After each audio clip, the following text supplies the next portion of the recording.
blinded by the lights this morning. So Jack, you guys won't be able to see, but Jack got a little Christmas present, didn't you, Jack? Absolute little treat. Shiny new ring. Yeah, that sounds so wrong. But yeah, I apologise to anybody listening about Jack's shiny new ring. He's got one of these weird halo things.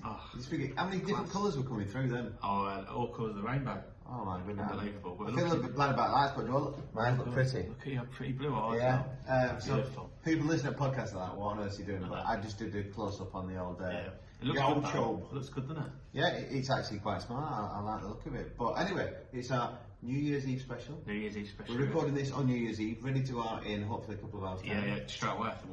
So welcome to our New Year's Eve programme. On today's programme, we'll be talking football, Premier League, Arabian Gulf League. We're going to be talking about the professional darts competition, which is currently going on now. They've just entered the quarter-final stage. We're looking at the big talking point, Jack's corner. Oh no, Jack's rant. Jack's rant. But Jack keeps putting it on the on our little document saying Sporting Jibberish big talking point. But I call it Jack's rant. Best of 2020, looking at sport and what's going on with that, and what our highlights have been this year, both personal and looking at the world of sport. Fancy football? Yeah, a bit of see where we're at. It's been a busy few weeks. And, massively. And obviously it's the month end as well today. Yeah. And the obviously the COVID has postponed a couple of games. So yeah, so it's kind of throwing everything. But we're going to start with Christmas chat, Jack, and he's put this on and not divulged any information about it. I just thought we'd have a bit of a Christmas chat. How was your Christmas? Because I mean, we're back together. Yes, we are back together in the same area. No, just. Good days, good few days. It's been a good day. It's been busy. So if anybody doesn't know, we've basically got Jill's full family just invaded our property and living with a toddler, a baby, the mother-in-law, the father-in-law, the brother-in-law and his wife. But yeah, it's been good. It was good back in England, and then we flew back a couple of days ago. They followed us out, so our house is rammed at the moment. Good few days. We had a privilege to spend Christmas Day with our very own Ian Larkin. Yes, I bet that was a treat. It was very good day of it, and a few games, and he's never too far away from talking fantasy football though. And Boxing Day was up here, and he had to have we had to pause the dinner to watch some fantasy football. He was scaring somebody. So that's pretty impressive for a rugby guy. I know, yeah, he's well into it. But yeah, a good few days, and obviously there was some sport to watch as well. Yes. But I think the main point with the sport is what we're about to talk about next was Monday. I know, yeah. What's a Christmas present? Yes, so for those that aren't aware, Barry Teller ran on Monday with champion jockey on board. Yeah, Brian Hughes on board, yeah. Ran a really good race. Was, I think, with about 3 or 4 furlongs to go, was sat in 4th place and looked like maybe he wasn't going to be able to keep pace, but then that was a bit weird, it was almost like he got a second wind. He picked up, went into with the 2 hurdles to go. He was sat alongside. There was 3 going over, and he came to the last hurdle. I was thinking, here we go. He's picked up a bit of pace here, and it's a good jump in. We might be in with a chance, but unfortunately, first place jumped just as well as we did, and just had that acceleration. I think that's it. Barrichello is the type of horse that doesn't have. It's probably a bit like us, no speed, no speed. But goes for a decent amount, it can probably hold a steady pace for a long time. So for me as an expert horse pundit now, I would be saying maybe setting him off, maybe keeping the same distance, maybe further, but maybe asking him to raise the tempo early and try out the sprinters. But second place was good, so 2 seconds over the jumps and a 3rd on his debut on the flat, so going well, and I think there should be some more races in the new year, hopefully. Yeah, they're saying that they're hopefully going to race them again in a month's time, so we will keep our ears peeled and we will let you guys know as and when. Very good. And have you got your outfit ready for tonight? So we're having a New Year's Eve get together, gathering. Yeah. Under 30 though. It's under 20, isn't it? Under 20. Well, anyway, I think we're under the numbers anyway. We're having a night at the races. Yeah, I'm just looking at myself. Then I'm like, I've just had a little bit of a trim ready for the season. Bit of a Tommy Shelby trim. Yeah, well, not quite that extreme because we're back at work on 3rd, aren't we? So yeah, I had a nice little trim ready for it.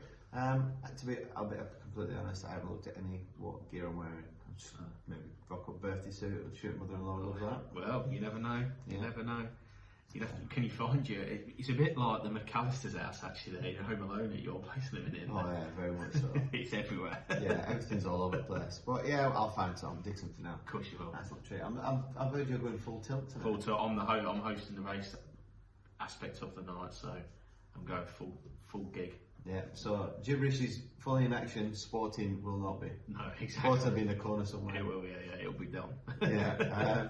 But also, which leads on to, and again with everything's going on at the moment with the sport, is the PDC World Championships, which we mentioned last week about favourites going out. We've now entered the quarter-final stage, and there's only 3 of the top 10 seeds left in the competition. Yeah, I think Anderson's one, isn't he? No, Anderson's actually in the top 10.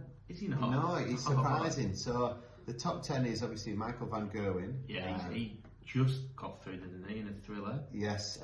Price is the other one. Is it Gwen Price and Dave Chisnell?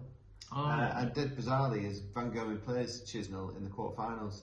So Gary Anderson's I think 16th. He's outside the top 10. I know that for definite. So he plays Dirk van Duvenbord. Oh, very good. That'll be practicing my deduction.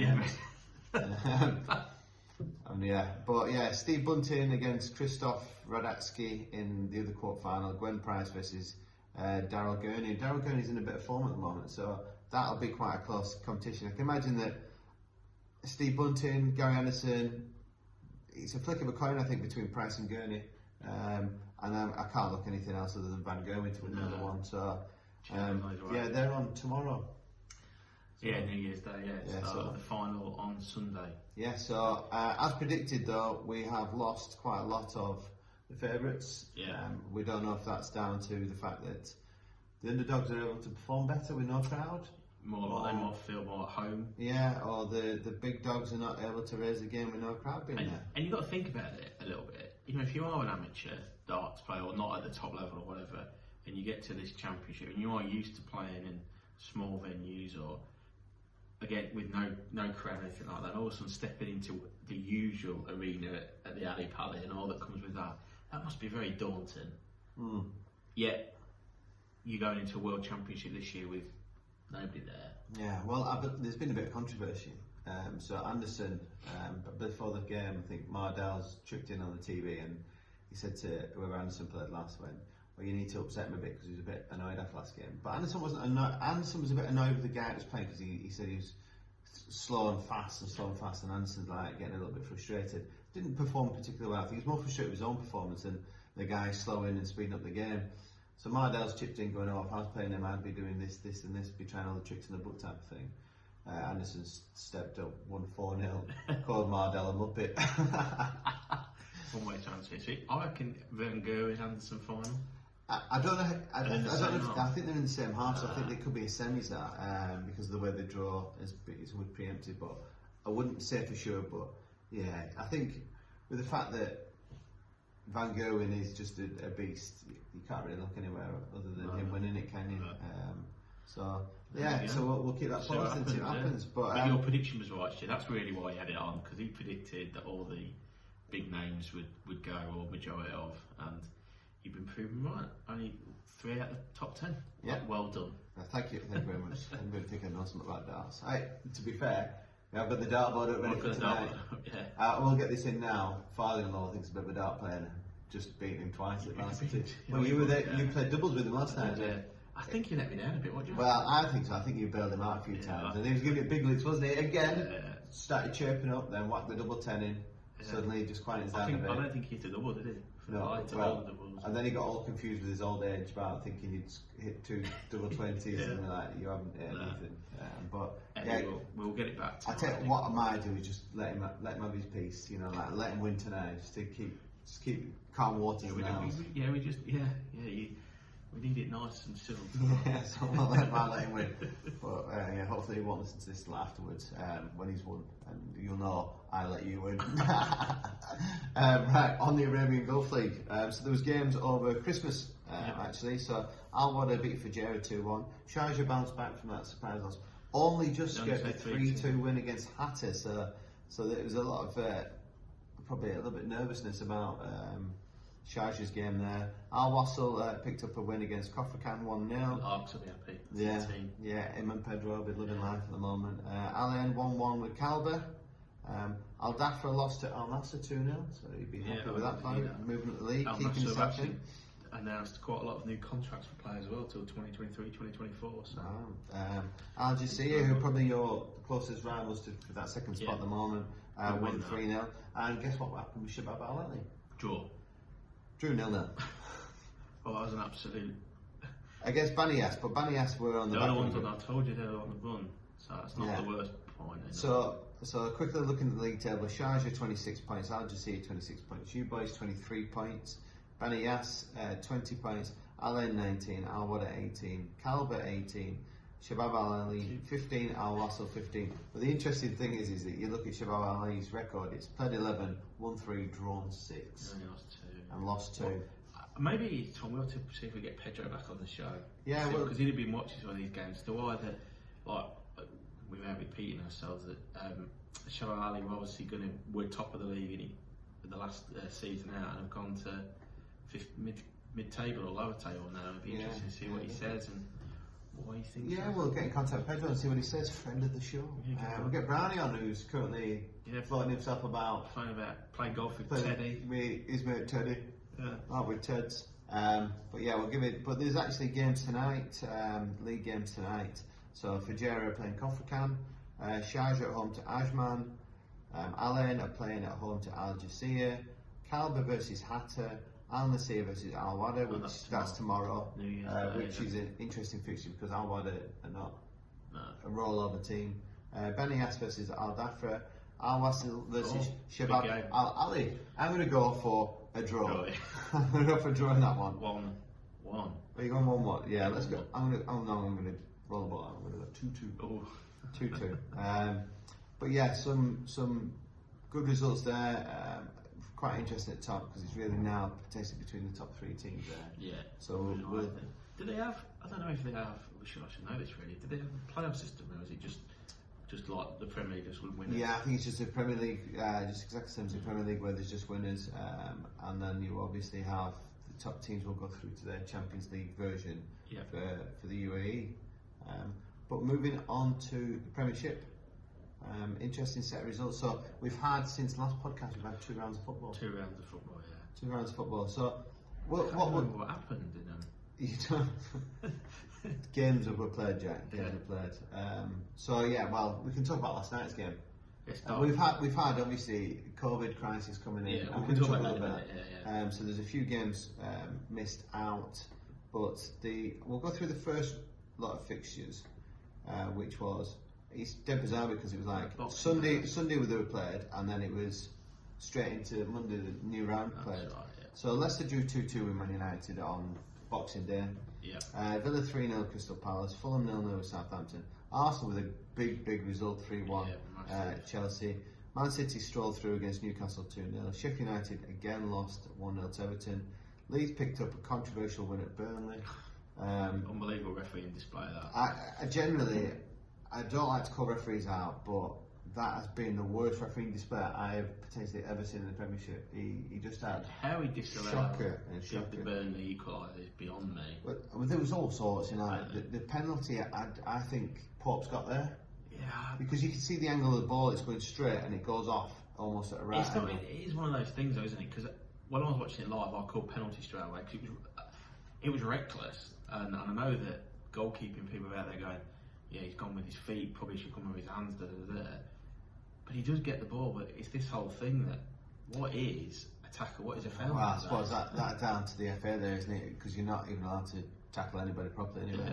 But definitely didn't think it was a disallowed equaliser. I think the keeper's come through the back of me. Yeah, massively. Need him in the back. If you talk about the first one reckless, you can argument that's reckless. Yes, massively, 100%. And it's not the idea of, I know goalkeepers are taught to with the need to protect themselves. He wasn't protecting himself. He's got protect himself when you go with your knee up in a lateral angle. He's gone at the man with his knee. He's gone to lay one in. So that I didn't particularly wasn't fond of that refereeing display. West Ham 2-2 with Brighton. Liverpool 1-1 with West Brom, but then followed up with Wolves drawing 1-1 with Spurs. Quick overview of the Liverpool game. a lot of possession first half, didn't create any chances. I think we only had 2 shots on goal. So, you know, like I was just saying off air to Jack that Liverpool at the moment seem to be coming up against teams that are sitting in, and then hopefully getting 1 or 2 chances against Liverpool and seeing if we can punish them.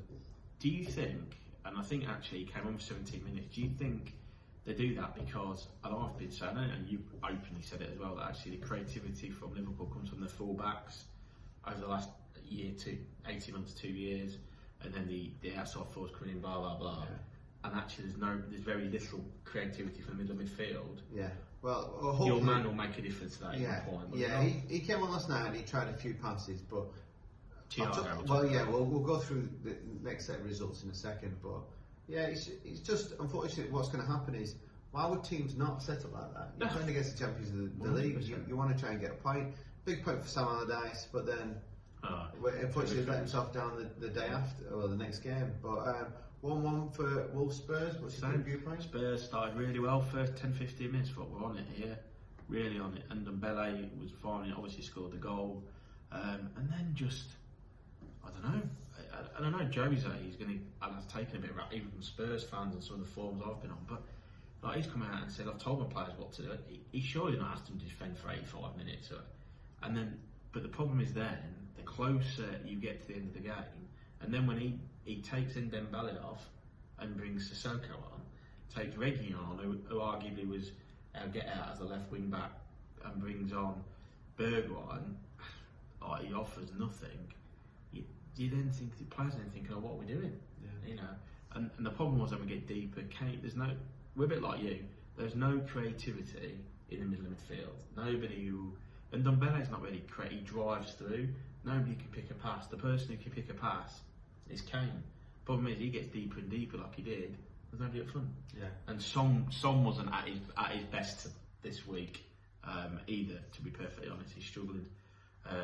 I think they look a bit tired. Yeah, and the rumour is that your potential other player that would get behind Kane, Dele Alli, could be out. Off to PSG. I mean, or Liverpool. Yeah, well, Liverpool have been. You know, I think everybody on the show knows I'm a Dele Alli fan, and for me, you get him in your side. But from Dele Alli point of view, from an England point of view, you know that if Mourinho's not going to play, I'm interested. Go and get him playing, because I spoke to you. I still believe he should be an England's team player. You know, if he's playing and playing well, because he's the man who can get goals from midfield. Yeah. So yeah, really disappointed. I was more frustrated with that result than anything this season, other than the opening day of the thing. I just thought we were lifeless. Yeah. And I think he's going to test Mourinho, because I think the problem is that we're relying so much on Kane and Son in that front third. They're tired. They're going to need a rest. But who dare rest? Been interesting last night. Unfortunately, got called off. Probably better suited for you for getting called off to a degree. Although I would have liked, if it was me last night, I'd have started with Kane and left Son on the bench, and I would have got 2 or 3 goal lead, and then I'd have brought him off. And if that 2 or 3 goal lead was in the first 20 minutes, so be it. You're going to get one issue there.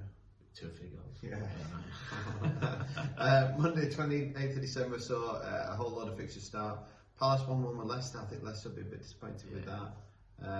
Chelsea 1-1 with Villa. Again, that's potentially, Chelsea would have looked at these games and gone, Arsenal not in form, 3 points there. Villa at home, 3 points there, and they've come away with 1 point out of the potential 6. Brighton 0, Arsenal 1. I did watch that game. Non-entity first half. Arsenal came out a little bit second half. And the dead surprising thing is I watched it because I put Martinelli in my squad. In my fantasy football team, because I think this lad offers it a little bit. So I started him out on the left-hand side. And first half, he got the ball 3 times and looked to try and create. Played a banging through the middle. One opportunity, I think, Martinelli brings it in, wins it into a banging. I think he said it's second half. And he's hit a shot, but he's hit it right at keeper's knee and gone over crossbar, really unlucky.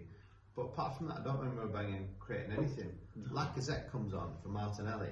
They shift a Banging out into left, and within 40 seconds, holds his position in the area. You watch the build up. His run is immense. It looks like he's going to dart into the area, and instead he just goes a little bit slower, and then just gets into the area really, really slowly. Gets the ball on the edge of the area, takes a touch, and then produces a brilliant finish under pressure. And you're just thinking, there's potentially a difference between a Bangyan that's not in form and Lacazette that's just a goal scorer. I've always thought Lacazette's decent, and I know he gets a bit of a rap, but goal scorers do go through periods where they don't score, particularly if they're not, absolute top race, and arguably don't offer great deals, but he's a goal scorer. Yeah, Bangyan was just a little bit hit and miss. There was another one where he broke in on the left and looked like he was going to curl to the far corner, which we've seen him do many times. And it's kind of like straight hit and then went out towards the corner flag. But yeah, it was a bit of a non-entity game. Burnley won, Sheffield United 0. Again, Sheffield United, how long do they keep holding on for and waiting? 16 games now without a win is the joint longest in Premier League history. QPR did it. So you can't see where they're getting a goal from. Again, I don't know, it's difficult, but is he chopping and changing too much, particularly in that front third? Yeah. I don't know, they're just poor. I said they were pretty poor last year, and it's just that they got on a run. I don't know what the other teams were doing, quite frankly. And then Southampton 0-0 with West Ham. Danny Ings back. Bit of a strange game, and I think probably both teams quite be happy with that. Maybe Southampton might be a little bit more disappointed. I thought so. And then West Brom, after a great performance at Liverpool, within the first 4 minutes scoring on goal. Have you seen it? Great finish. Shame we didn't do that when Liverpool played. And then just capitulated at that point. And I think Leeds, when they drive forward, they attack with so many different options. And I think there's quite a few different goal scorers. It's not like one person scored 3 and another one scored 2. It's potentially 5 different goal scorers. Yeah, that Alioski finish is a great one. Alioski's good finish. Was it Dallas has also hit a good one in? There's no doubt that people have been onto me a little bit saying, "Oh, you're out, Lula." So no, there's nothing to do with that. Just don't buy into the fact that they're brilliant. They're going to finish top 6 or whatever it was at the beginning of the year. Take your foot down. When they go forward, they are really good to watch, without any question. And you would argue they could do that against any team. My point being is they can't defend. So if they play a good team, they do need to score 4 or 5 goals to stand any chance of winning a game. Yeah, definitely. And then thankfully they didn't stay for the Man United game because it was a dire game. And then 95th minute winner. Imagine that being 2 o'clock in the morning for us. Yeah, I know. Give them the due though, to be fair, they're up there now, aren't they, with the rest of us? Well, yeah, it's funny because now the Man United fans have just come to social media. I didn't think Ollie was just a PE teacher. I don't know, is he? He's not a PE, never been a PE teacher, is he? No, well, it's funny because he's just coming out of woodwork because a friend of mine back home has not said anything social media wise for about a good 18 months about Liverpool or United, and suddenly he's just jumping all over Liverpool at the moment. The shout out last night he put on was the wheels have fallen off. Oh yeah. I'm like, not won the league yet, mate. I think Man United, for me, and I've said it before, but I'll say it again, Joy, that Liverpool are the team to beat. There's no question still, whether they're going for a bit dip in form or people are finding them out or injuries, don't care. I still say that anybody who finishes above Man City will finish either second or first. I know they've got some issues goal scoring, but I think they'll have to address that in this window. And the rest of people, Man United, Spurs, Leicester, Southampton still, you'd think that they would drop down. Chelsea are all much of a muchness. And let's be honest, if one side puts a run together, a little bit like Spurs did during November, then they could just find themselves up there again. But for me, I think it's still a 2-horse race if I was going to. Yeah, and then last night's results: Liverpool 0, Newcastle 0. Strange game. Newcastle had a great chance at the end. Alisson's made a great save, but Salah's had 2 one-on-ones for me. Should have scored. Bobby 2 headers. Got his head at Madrid, mate, at Barcelona. Should have scored as well. But I think it was disappointing for me. It was good to see Thiago back. He got 25 minutes. Liverpool just couldn't pass last night. It was just really strange. I like Henderson. I really rate Henderson, but oh my goodness, the guy couldn't pass water last night. And then I found him strange during the 91st minute. There's 4 minutes added on, and we're halfway through that, and he brings on Shaqiri. I'm like, what are you expecting Shaqiri to do in 2 minutes? He's the man, isn't he? He's lively because he wiggles into spaces. He's got that ability to pick a pass. I just thought if you're going to give him a chance, give him 10 minutes. Give him that time. But Mo Salah wasn't on fire. You could see that, and Mo Salah went off for Shaqiri. But 2 minutes left. I feel so.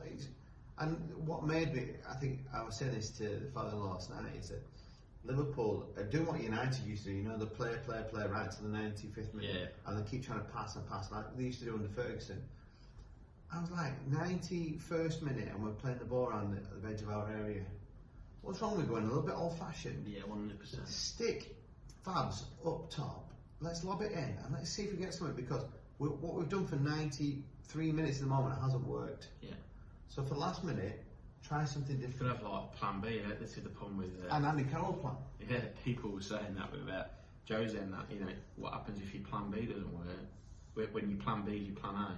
Yeah. What happens? And they've got a fair point. We're the opposite. When we go to Feb, we're going too long and expecting Kane to magic something up from nowhere. Yeah.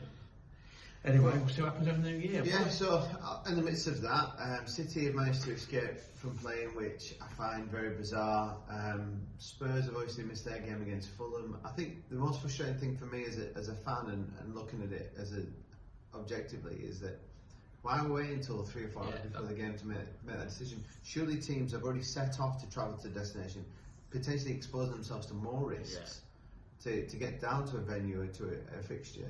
If this is such a problem, they would have known 24 hours beforehand and made that decision then. Yeah, 100%.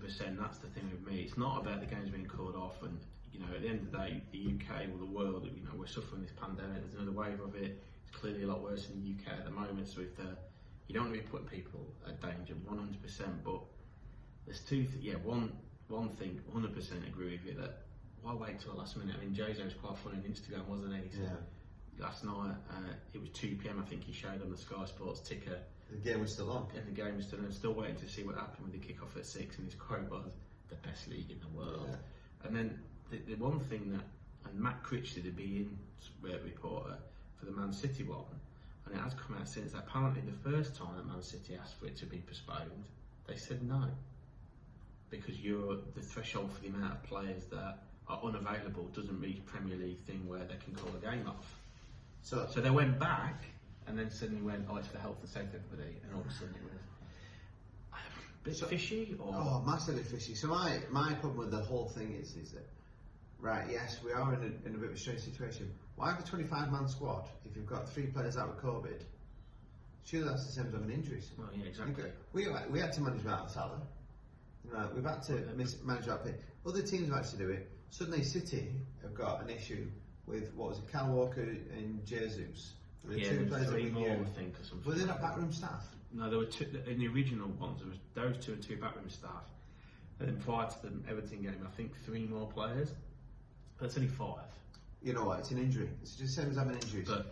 And then the other thing that doesn't sit very well with me is the fact that, one, if there's it looks like they'll be okay, but they were going to say that they'd have to give away the semi-final to Man United if they carried on in the Carabao Cup, which are next week, but wouldn't get a walk over the other team in the FA Cup whoever they were playing against. Now, how unfair is that when Leyton Orient against Spurs, great tie for them when there were, I think there were fans allowed in at that point, or looking like there might have been, either way, a great tie, had to give it to us because they had COVID kept that. Is that not a case of the rich get rich, the poor get poor? Oh, yeah, absolutely. And that kind of thing stinks, really. At the end of the day, if there's COVID cases and it's health and safety, 100% don't play the game. But it's got to be fair for all parties throughout the season, and B, like you said earlier, surely people know at the beginning of the day. Yeah. Or at least halfway through the day. Yeah, and then on the back of that, there's questions about having a circuit break. Big Sam has. I wonder if he wants to. To be fair, Sam came on telly last night and he was explaining that it was taken out of context. Right. So he was saying that if they had a break, would you be for it? And he was like, if it was a case of having a break and then that allowed some safety measures to be put in place, it was all good for everybody, then yeah, I agree with it. Yeah. But he's not asking for a break. No. What had happened was that interview had been taken, as it does with Big Sam, they take out this bit and leave the rest of it, and they're like, Big Sam wants a break. And I think Ollie said the same, he doesn't want a break. I can see both sides, mate. Yeah. If it's that bad around the country, then the argument is, should any sport be being played and everybody should be in lockdown or whatever? We're not going to get into that discussion because that's bigger than us all. What I think Gary Neville put, what would a 2-week circuit break in terms of not playing fixtures do, because the players will still have to go to training. Yeah. If you weren't going to, I don't know. I think they've got measures in place, and they just adhere to the measures. And I think that I don't want to see COVID cases being used as an excuse for a football match paid off. If they've got genuine cases, like 3 or 4, 5, 6, and it's and I think there's a threshold there. Yeah. Then the games can be called off, or postponed. But you can't have it. Oh, this team's got 3 off. We can't do that. Or that team's allowed to walk off. This one isn't. It just needs to be fair and transparent for everybody, which is what FA is brilliant at doing. Not transparent. And playing devil's advocate, you could argue, well, look, with you guys and Premier League and the clubs have opted to fulfil these fixtures amongst this pandemic. We just play games. Maybe as long as they're safe, however many people you've got. Yeah, maybe they just go play. If they want to do it that way, they could extend squads and say you can name 3. Yeah. And then they should be able to easily get through games. But we'll see what happens. I tell you, just on the back of that, when you mentioned FA Cup, just a really bizarre conversation I had with father-in-law the other night. He was talking about FA Cup and he was on about when I played in it. He said, did you ever get excited? And I was like, yeah. I said, I got really excited once. I said, we got really close to the first round. I said, we would have played Tranmere if we'd won. We drew the game and lost the replay, but the game after, if we'd won that, we would have played Tranmere in the first round. I was like, that to me is like non-league players' dream. And he's like, why do Premiership teams come in the third round? Yeah, we're talking about good point. And he then said to me, he said, why would it not be a case of, and this would, and it made me then, it kind of evolved it into my head was, and I came up with a potential plan here, is he said, wouldn't it be really good if the qualifying rounds, everybody went in? So they didn't just have like the first round to final, which is something like 8 rounds long.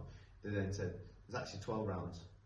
So the first round, all the teams go in. So being a non-league player, suddenly get that opportunity. Because he said to me, he said, how good it would be as a non-league player at Anfield.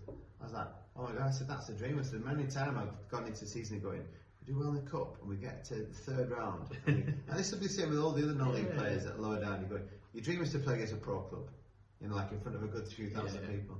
If you manage to get to the third round proper and you manage to get like having Waterloo end up at Liverpool, that's like the mega dream. And he's like, well, why should Premiership? And I was like, it's completely right.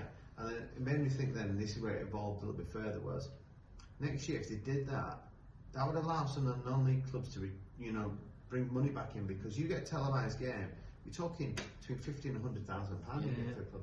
That would keep non-league football. And also, would it get the love for the FA Cup? Because there's this narrative, isn't there, that the FA Cup the romance wasn't what it used to be.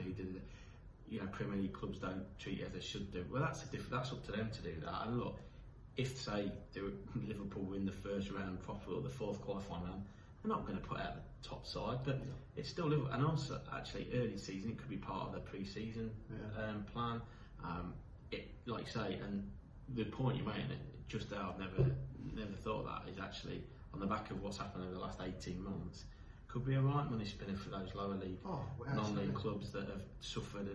And look, we've said it before on this show, and no doubt it'll come up. I think there will be lots of clubs, and maybe some big named non-league clubs that might go by the wayside at the end of this year, particularly if the tiered lockdown and the COVID continues to run life. This second half of the season is going to be an absolute killer, isn't it? Yeah, definitely. But so what do you think? FA, get in contact and let you know the ins and outs. Right, so talking point, Jack's Ram. Go on. Who's been the biggest achievers and underachievers so far this season? So currently, for people at home, I've got a league table up in front of us. In the Premier League. And we're looking at Premier League only. Let's go with the bad then first. Okay. I don't think you can't look much past Sheffield United. Okay. From where they were last year, even though I think they're poor. Yeah. How can you go from where did they finish, 7th or 8th? 7th or 8th, yeah. Amongst it to not even winning 2 points, so they're going to be up there. Along with, I would potentially think someone like Chelsea have to be on the verge there at the minute, purely because the amount of money they spent. Yeah. And I'm not going to lambast Frank Lampard or anything, because they still could go on and win trophies and win the league. They're quite capable. They've got a good squad, but at the minute, and it's more to do with the fact that they're inconsistent results, rather than their points tally, because you sit there, we're looking, we've got the same amount of points as Tottenham, Man City, Villa, etc. So probably one of those two for me. Okay, super. Right. Well, I'll chuck in mine. I think Arsenal were probably standout ones for me in regards to where they currently are, especially after the Mikel Arteta takeover and how things are going to be. And then my other team that I picked out was actually Chelsea. Is the amount of money they've thrown at players this year. Timo Werner at the moment, flop. Kai Havertz, flop.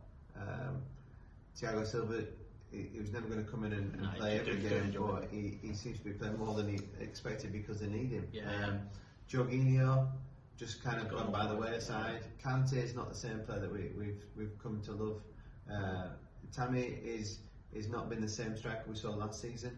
Giroud's probably the only one that's carrying a bit of form for them at the moment, and probably Ziyech, who was the one I picked out at the beginning of the season, I thought was going to be a player. He seems to be spells of 2 or 3 games where he looks brilliant, injured as well, and then picks up something and disappears off, and then can't quite get. I definitely think that they've. And you think about the amount of money they've spent at the moment. They currently sit behind Aston Villa, who have got 2 games in hand on Chelsea. Yeah.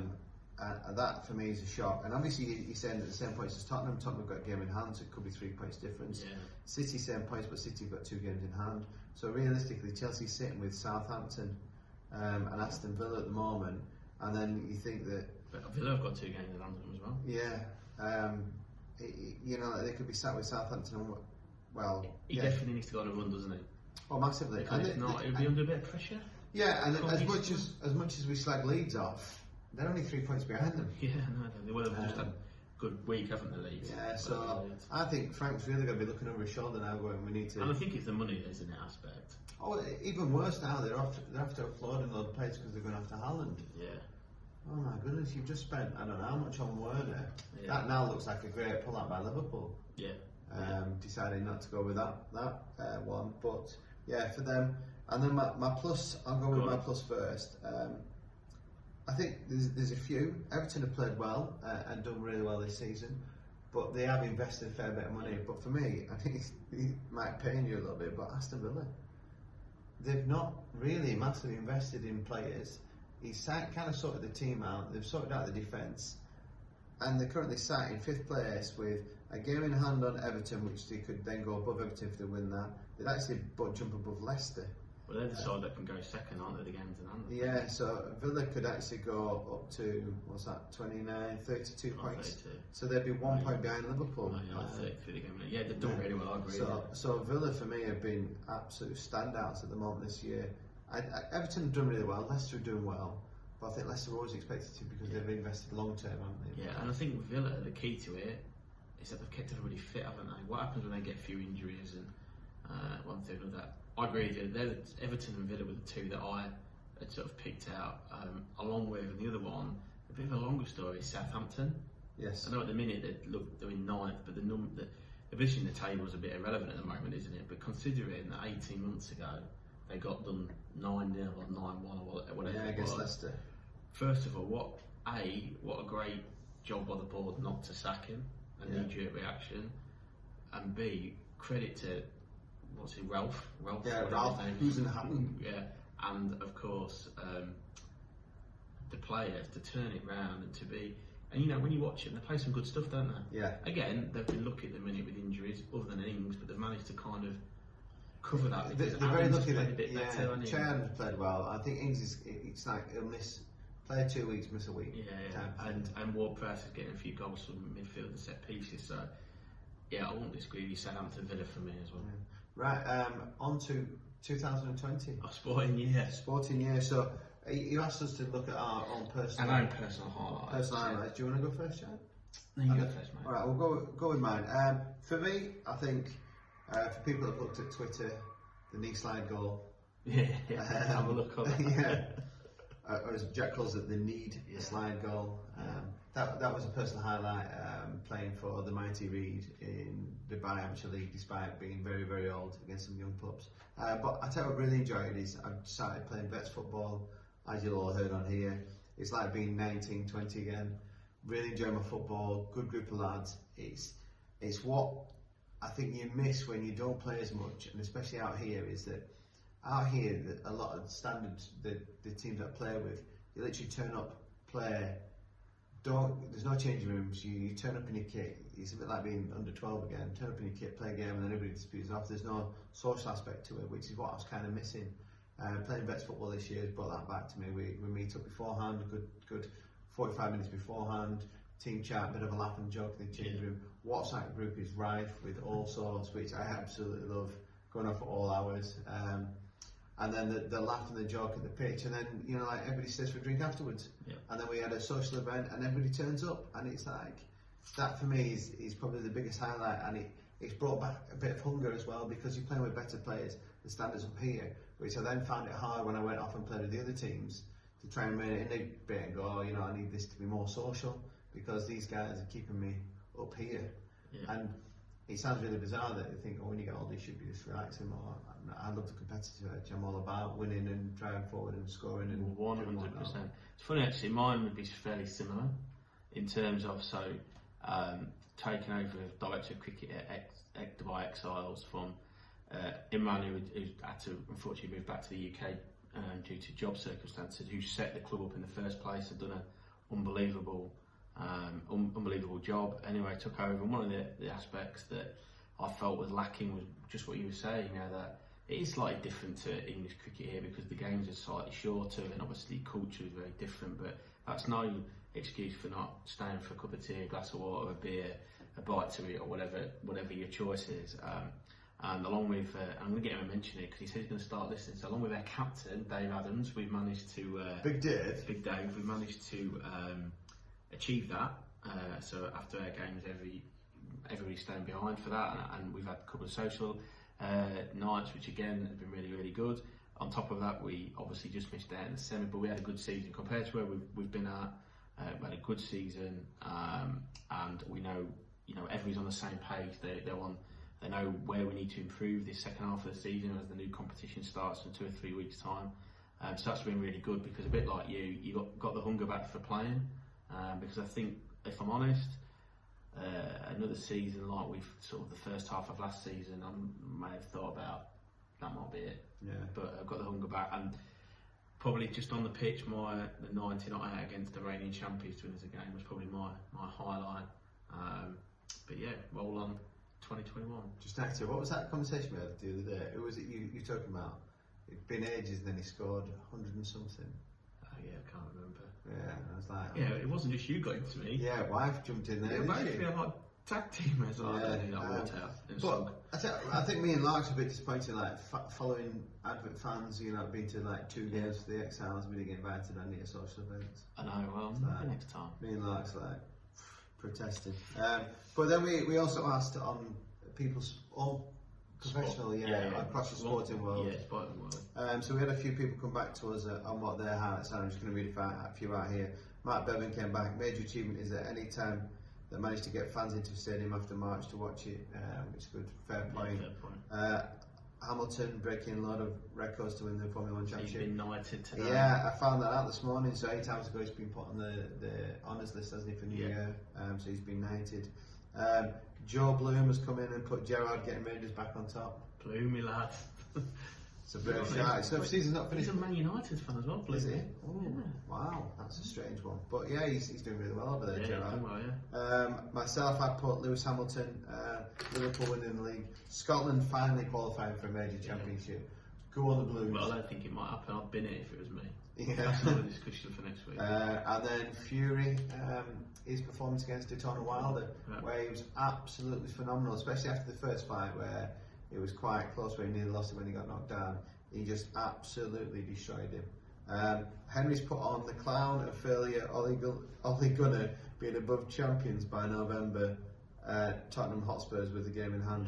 I don't know how he's put above league champions by November. I think he's referring to Spurs. He reckons that Spurs had won the league on November. Yeah, so I think that's what it is. Henry wants to shout out Ole Gunnar for being above. Yeah, well done. But aren't you an Arsenal fan? Yeah, well, they've got nothing there. Got nothing to really celebrate. So you said Sir Lewis Hamilton's your spoiled highlight. I picked out for me the definite ones. So Lewis Hamilton now, as they've been on in a few weeks' time. Liverpool win the league after 30 years is amazing. Scotland, and I thought Fury's as an individual performance was phenomenal. I've got a couple. So I think from a cricketing point of view, Stuart Bull going past 500 wickets, and then also Jimmy Anderson becoming the leading seam bowling wicket taker of all time in Test cricket, massive. One thing that really stood out for me, and obviously when we came back after lockdown in the football, and it's still going on, rightly so, the taking of the knee for everybody, all lives matter basically, that and it was completely out of the blue. I wasn't expecting it. Was when the first Test match happened, just before the first ball against West Indies. Everybody, the players on the pitch, the batsmen, and all the other guys had gathered around the boundary, which I'd seen as the cameras pan, and they all went and did the same. And it was a real kind of moment that you thought, oh my goodness, it just stuck out with me because I hadn't read about the fact that it was going to happen or anything like that. And then my other one is Katie Taylor, Yes. who basically pound for pound the world's best ever female boxer, and she is brilliant, isn't she? Yeah. She is brilliant. So there's my kind of sporting highlights there. Yeah. Well, I also did a bit of research. So there's a couple of us that came on. Ben Stokes stunning with bat and ball against South Africa at the beginning of the year. He sort of carried on his form from the World Cup. Yeah. Djokovic claiming his 8th Australian title. Yeah. Chiefs win Super Bowl. It's first up, yeah. Yeah. Liverpool title they put down. Talking about NBA, but we're not bothered about that. Bayern Munich winning the Bundesliga, but I don't think that's a major. That's probably just as standard. Tom Brady moved and joined Tampa Bay Buccaneers, which big move, wasn't it? Big move.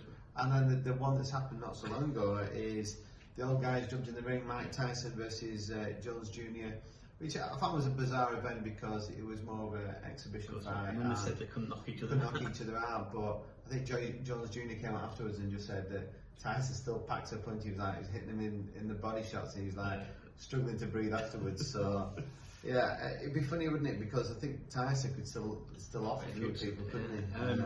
But all in all, considering the year the world's had, there's still been some good sporting moments, haven't there? Oh yeah, definitely. And arguably not the same. So Liverpool in the title, imagine full Anfield or proper bus trip or whatever, all those things like that. But that's life, isn't it? Yeah, I'm sure at some point we'll get a chance to celebrate that, and hopefully it'll be a double.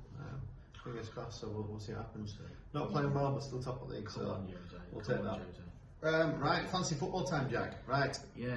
I will go with the weekly winner. Okay. And also the monthly winner. So George Edwards picked up the weekly winner with 67 points, I think. Finishing 2 points ahead. There was 2 people on 65 happy points. Birthday to your wife, Harry. Yes, 30. I believe, joined in the yes. 30th club. Oh, so you're not in the 30th club. Oh, you won't be in for much longer, my friend.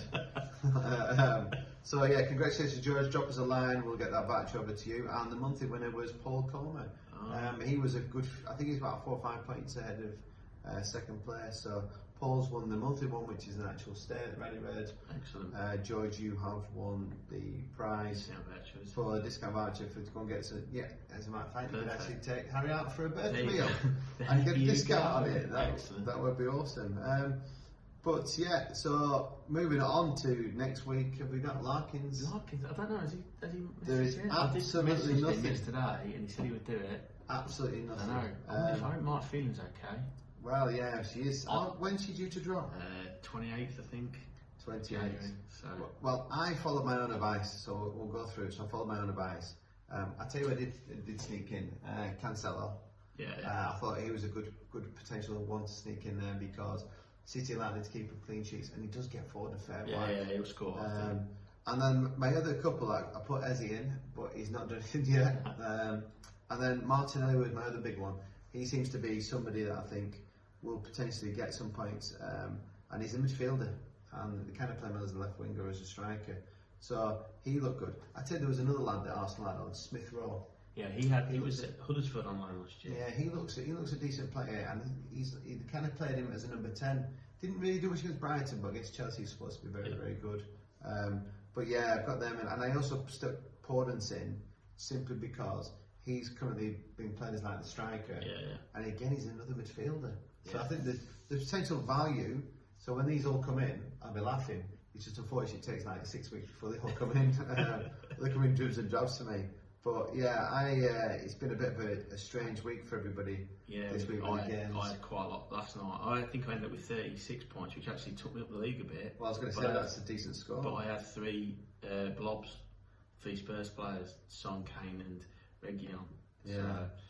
But there we go. So it happened. Double week coming up, lads, in week 19. Yeah, so week 18 is a massively reduced one. So there's only a handful of fixtures. And when week 19 is double. So if you are trying to save some transfers now for week 19 and then triple captain, much advised. Yeah, and we've got to sort it out. We mentioned a few weeks ago the cup draw will happen very soon. Yes, so I was going to say that to you today. Is that let's get things sorted this week, and then we'll get a date put in the diary, and we'll do the cup draw. Looking at doing it at Raddison Red. We'll do all plan to do it there. We'll do it live, and then if you're about available, drop in and have a shandy with us. Yeah. Or if you're doing dry January, everybody predicts well he does. You can come in and have a lemonade.